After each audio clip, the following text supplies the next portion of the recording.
morning everyone. So, 1B PetB, right?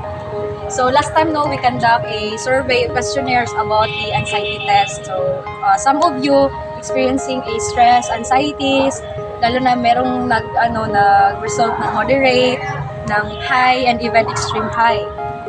Or meron din yung mga low and yung, ano ba yung last? Normal. Yung normal lang. But for now, we are here to conduct a relaxation technique in response to the survey questionnaire na binigay namin sa inyo last time. And ngayon, tuturuan namin kayo kung paano i-cope up yung mga stress or yung mga stressful days or yung mga when it comes na makaka-experience tayo ng anxieties. Just like worrying, nape-pressure tayo sa studies or sa kung ano man, peer pressure, sa circle of friends, sa families, or kung ano man yung nakakapag-cause ng anxiety or stress sa inyo.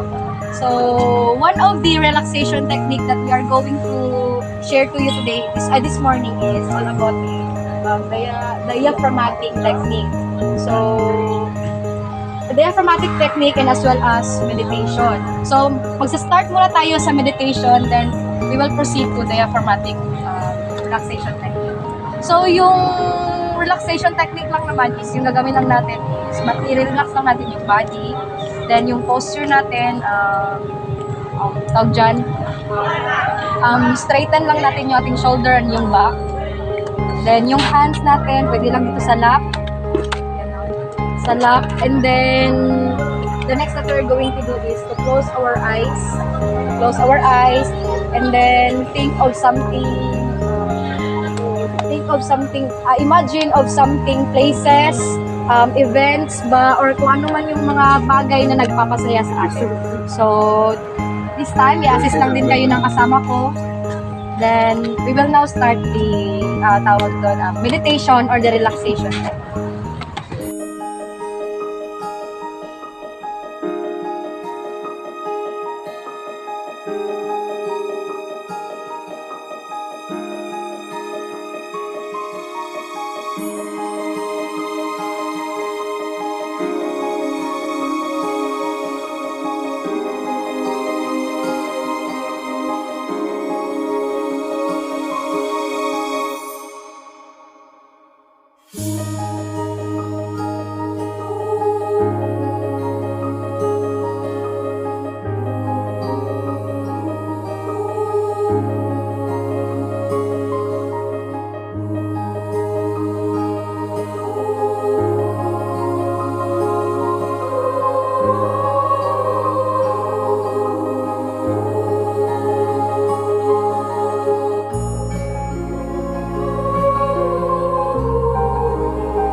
The next relaxation technique is the diaphragmatic technique, which is magsisimula yung paghinga natin dito sa sa may tiyan, tapos ibubuga natin siya sa bunganga, pero hindi yung i-open masyado yung bunganga, kumbaga dito lang sa gilid. Ang purpose niyan is para hindi siya buo na lalabas yung hangin, which is nakakause siya ng paghirap ng paghinga. Pag once kasi madami masyado yung nagbubuga natin, pansin natin parang sumisikip yung dibdib natin. So, ganun siya. So, ganun pa rin, inhale, exhale, tapos after nun, ilalagay natin yung kamay natin dito sa dibdib, tsaka dito sa tiyan. So, okay, let's start. So,